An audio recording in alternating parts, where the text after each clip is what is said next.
Lakarambau Sultan Himayatuddin Muhammad Saidi atau yang dikenal dengan julukan Oputayiko merupakan putra dari Sultan Laumati, Sultan Buton yang ke-13. Kehidupannya di masa kecil hingga remaja layaknya kalangan aristokrasi Keraton Wolio Buton yang umumnya memperoleh pendidikan akhlak dan budi pekerti berlandaskan Islam yang langsung diajarkan oleh para orang tua di lingkungan Keraton Buton. Ia diajarkan baca tulis Al-Quran, aksara Buriwolio, hingga bela diri. Beranjak remaja, fisik Himayatuddin tumbuh lebih cepat dari teman seusianya. Ia memiliki postur badan yang tinggi besar, serta tegap. Dengan fisiknya itu, orang sekelilingnya mengenalnya sebagai Lakarambau, yang berarti kerbau dalam bahasa Wolio. Pada tahun 1750, ia dinobatkan sebagai Sultan Buton yang ke-20. Kedudukan itu ia pegang hingga 1752. Sejak awal pemerintahannya, ia dengan tegas menolak untuk tunduk dan patuh pada perjanjian abadi yang dibuat oleh para pendahulunya dengan pihak Belanda. Karena tidak menguntungkan pihak Buton, sikap itu menyulut api permusuhan Kompeni Belanda terhadap Buton. Dalam menjalankan pemerintahannya, Himayatuddin selalu mencari hal untuk menyatakan permusuhan dengan Belanda. Pada 1752 terjadi perompakan kapal Rustenburg milik VOC. Peristiwa ini memicu terjadinya perang Buton versus Kompeni Belanda. Sultan Himayatuddin dianggap bersalah dan Belanda menuntut ganti rugi dari pihak Buton sebanyak 1.000 budak. Tentu saja Sultan Himayatuddin menolak untuk mengabulkannya. Para pembesar Buton pun meminta Himayatuddin turun dari jabatan sultan dan ia digantikan dengan Hamim Sultan Sakiyuddin. Pergantian tersebut hanya tindakan untuk mengelabui mata kompeni agar mencegah timbulnya pertentangan yang dapat menimbulkan penyerangan kompeni atas Buton. Tuntutan ganti rugi 1.000 budak yang tidak juga dibayarkan membuat kompeni menyodorkan perjanjian ganti rugi baru kepada Sultan Sakiyuddin yang harus dibayarkan segera, berupa 71 budak beserta emas dan perak.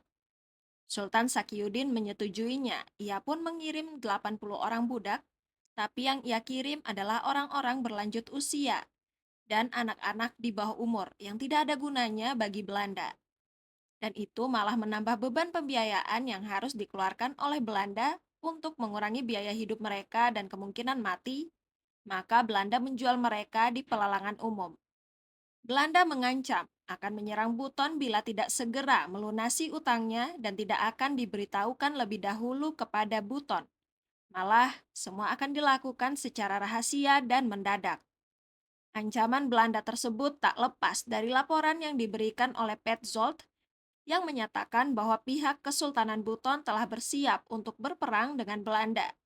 Dan akhirnya perang pun terjadi pada 1755 yang membawa kerugian pada kedua belah pihak. Setelah 2 kali pergantian sultan pada 1760, Sultan Himayatuddin kembali diangkat sebagai Sultan Buton yang ke-23 hingga 1763. Di tengah situasi konflik internal dan ancaman kekuasaan Belanda, kehadiran Himayatuddin sangat penting. Pengangkatannya disampaikan kepada Belanda di Makassar. Dalam surat tersebut, Dewan Kesultanan menyampaikan bahwa Himayatuddin sudah bersedia mematuhi perjanjian dan kiranya persoalan yang lalu dianggap sudah selesai. Ternyata, Himayatuddin tetap bersikap seperti semula, yakni tidak bersedia untuk bekerja sama dengan Belanda. Ia telah rela melepaskan singgasananya dalam pertengahan tahun 1763 demi untuk memperjuangkan kebebasan Buton dari Belanda. Bersama dengan para pengikutnya, Himayatuddin meninggalkan benteng keraton lewat lawana Burekene menuju Badia. Ditemani Lakina Badia, dia bersama pasukannya menuju benteng Sorawolio untuk mengungsi sementara. Dalam perjalanan gerilya, Himayatuddin bertemu para petinggi Kesultanan Buton dan menyusun strategi perlawanan. Dia membangun pertahanan di Katapi bersama 40 pengikutnya. Dari Katapi, Himayatuddin pindah ke Wakaisua dan membangun benteng di sana. Menghadapi pasukan Belanda, dia pindah lagi ke kawasan belantara Lakasuba. Dari sini, Himayatuddin merumuskan pola pertahanan baru dikenal dengan Perang Rakyat Semesta yang dibagi atas 3 unit pasukan reaksi cepat Sambo Samboeka yang meliputi wilayah Kamaru di Lasalinu, Pasarwajo, dan Sampolawa. Demikian, Himayatuddin dan pasukannya berpindah dari satu tempat ke tempat lain dengan taktik gerilya. Pusat pertahanan terakhir Himayatuddin adalah puncak Gunung Siantopina. Himayatuddin tinggal dan menetap di Siantopina sampai akhir hayatnya, tahun 1776. Ia adalah satu-satunya Sultan Buton yang selama 24 tahun konsisten melawan penjajah Belanda secara terang-terangan. Ia bahkan sampai meninggalkan singgasananya untuk bergerilya di hutan dan akhirnya meninggal di puncak Gunung Siantopina, Kabupaten Buton.